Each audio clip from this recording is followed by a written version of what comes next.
What is up, everyone? It is Odin, your friendly neighborhood Odin here.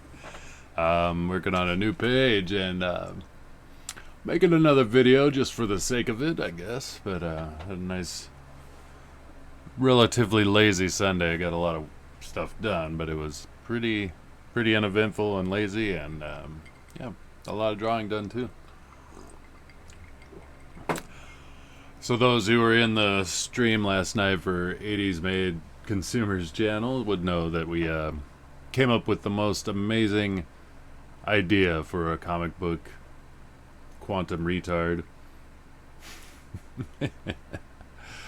So I had to work a little bit on that, just for the halibut. But no, and also starting on this page. Shared a few of the pages I've been doing lately because I hadn't been putting them out on social media. Figured I would. More like a lot of drawings instead of just one at a time. So,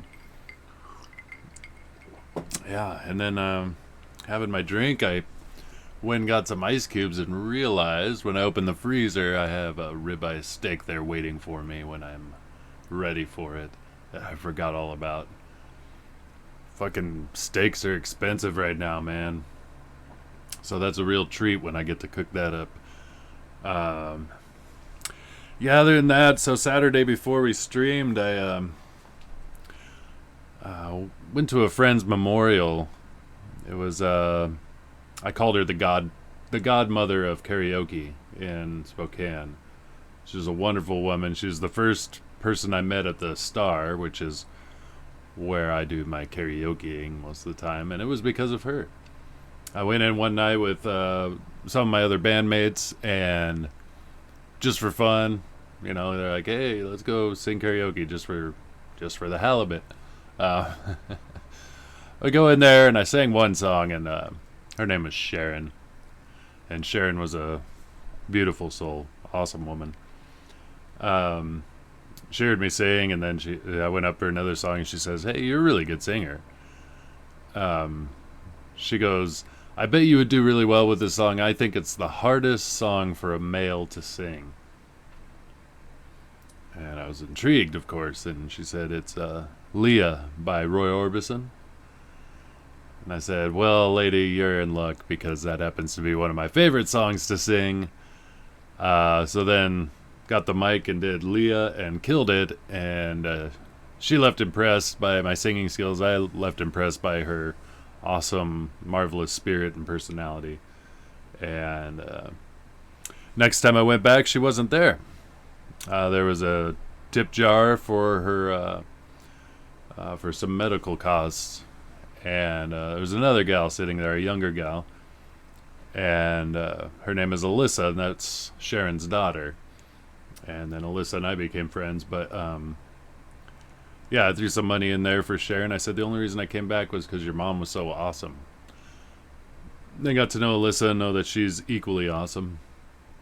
And now, it's been a whole family affair with Sharon starting it, Alyssa taking over for the longest time, and now Jasmine, her other daughter, is mostly doing it. So, and they became family friends after a while. I didn't do tons of things, but I took my daughters and their kids, and we all went camping one time, so they were close. Close enough that you would do that with somebody. You have to be kind of close to go out to the woods with somebody. So, especially with your darling children. But then she got sick with cancer, I believe, and then she passed, and that was a while ago. I think that was 2020. So this memorial was kind of like a long time coming, and a lot of people talked about it, how it was nicer because the emotions of it had settled in, especially for her family and stuff, and so it was more of a celebration. And it was definitely a celebration, and that was the thing. It was started at noon, and it was at the bar where the karaoke was going on. Most of these people know her from karaoke, a lot of them anyway. Nice turnout, about 50 people, and 50 people in there starts seeming like a decent crowd. I've seen way more people in there before, but that was probably about the perfect size. And then most people sang songs and told stories, and just a really good time. The problem was I was in a bar and I couldn't help myself but grabbing a few drinks, and then I'm like, and I don't day drink normally, um, save it for the evening. And some evenings I don't, but just that atmosphere, I'm like, I don't know what to do. I guess I would get a drink, and then one turned into a few, and then people were buying them for me, and I was like, oh crap. And then after it was over, it got done about 3 o'clock. I was just like, man, I better nap. I really better nap. It was at 3 o'clock. I'm like, it feels like it's 10 o'clock for me, or later, So took a nap and then had fun with Lord Crackhead Jeremy's channel, where they did the big 1,000 sub giveaway, and that was the coolest. And I mean, there'd been a lot of build up, a lot of anticipation around this. Once he said, "Hey, on 1,000 subs, we're gonna do a giveaway," and it started with one prize, and then snowballed. People were just donating.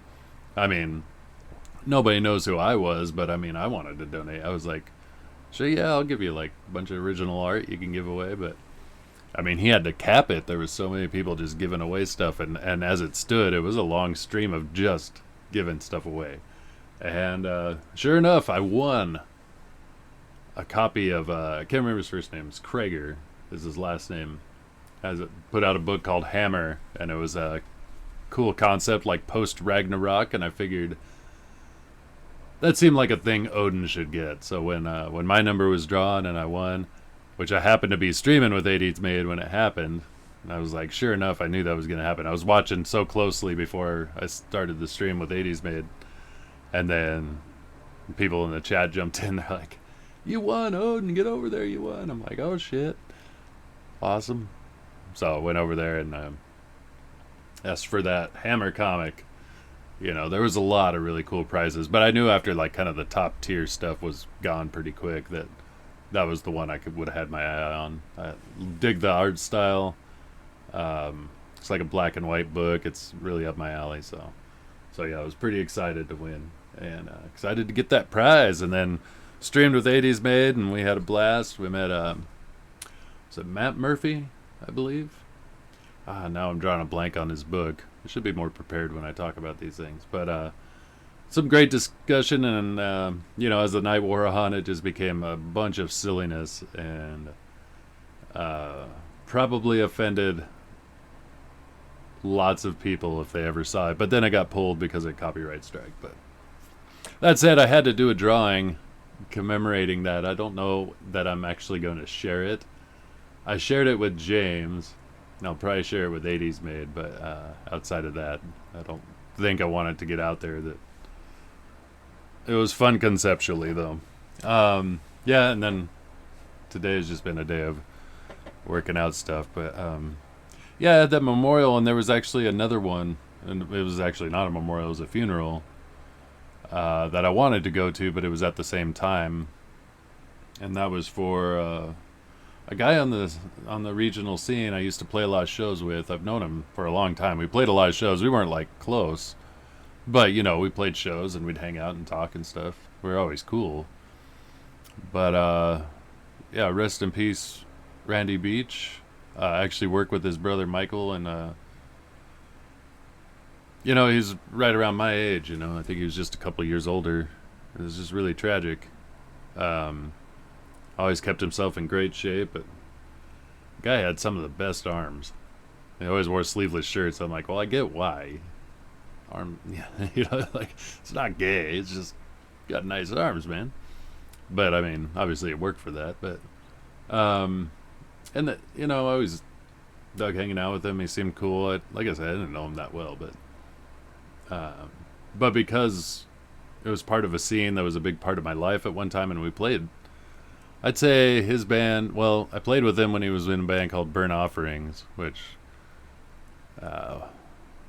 wasn't a huge fan of, but he seemed cool. And then played with him when he was in Invasive, but we probably played 5 to 10 shows together with Invasive. So all around Spokane. I think we played together with them in Seattle one time too. So, yeah, it was tragic. I don't know what happened, what the cause of death was. I don't need to know, but all you need to know is, when the guy's under 50, that's tragic. Even over 50 is tragic, I mean, there's a certain point where you go, that's just too young. And, I've been dealing with that a lot lately. I've had, my parents pass. My dad being the recent one. There's some other people, there was a guy there at the memorial yesterday, his brother, Romeo. Just a beautiful person also. Died tragically young, and my ex-fiance, she had her best friend pass recently, young. And then my buddy Brent, not too long ago, a couple years ago, and it's just hard to think about, especially when it's tragic,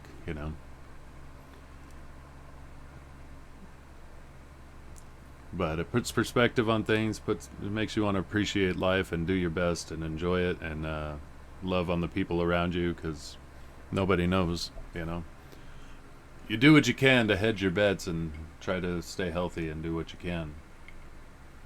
But nobody knows, Usually when people pass tragically, it's a fluke,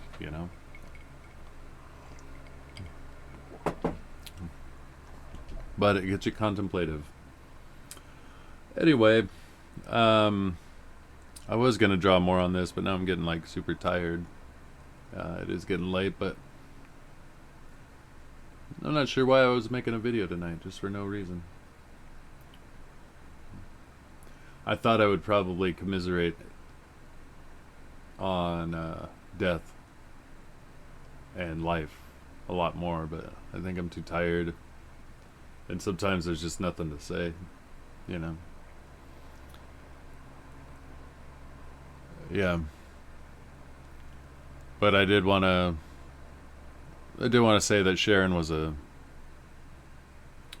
beautiful soul and an amazing, awesome woman, and not only she missed, but you could see the impact she had on people. So it was a beautiful memorial, and good to see a lot of them. And I didn't know everybody, but a lot of them I did. It was good. Anyway, I think I'm going to go to bed now. I hope you all take care. This is Odin. Have a good night.